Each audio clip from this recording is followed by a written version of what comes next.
If you form a business, you need to have a registered agent. Most business owners handle this role themselves. They go to the Secretary of State website when they're forming the company and they put in their home or business address as the registered agent address. And it saves you a little bit of money, but I think you are a bit crazy to do that. When you're your own registered agent, you need to list your home address or a business address in the Secretary of State website. And you need to be available between 9 to 5, Monday through Friday, to accept service of process if your company is sued. A registered agent isn't just a fancy title and a way to squeeze money out of you. It's really a critical part of keeping your business private and legally protected. I'm Jonathan Feniak. I'm an attorney, and I've consulted with thousands of entrepreneurs and business founders. I'm also the lead attorney for LLCattorney.com. We're not a law firm, but we've helped more than 80,000 entrepreneurs and founders start their companies and stay compliant. Registered agents are required under state law because it's a trade-off. We're offering limited liability protection to the owners, but we need to make it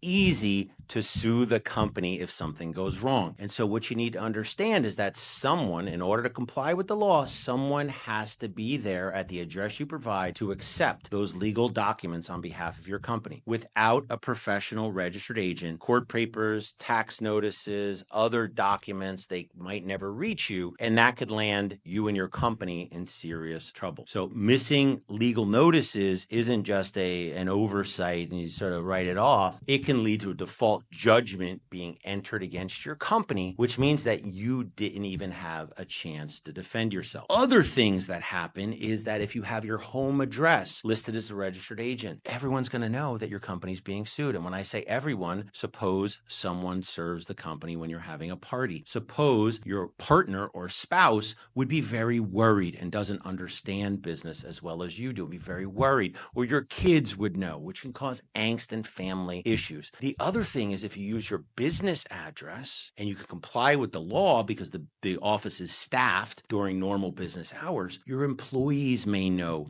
that the company is being sued when someone shows up there with a lawsuit. That could cause them to worry about their own jobs and go seek out another position and quit you working with you. So if you don't have a professional registered agent, there's all of these things that can happen. And one of the most critical is that idea of a default judgment, not being able to defend yourself. So the registered agent, this is what they do. And they act as an early warning system, and they make you aware of how important this document is, this legal service of process is. And really, honestly, for the low cost associated with maintaining a registered agent and avoiding all of these potential problems, it is a very, very small price to pay to avoid all of these negative consequences.